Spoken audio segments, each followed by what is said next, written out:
tried so hard and got so far.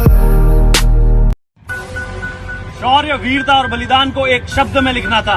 लोग किताब ढूंढते रह गए और हमने छत्रपति शिवाजी महाराज लिख दिया। जय शिवाजी।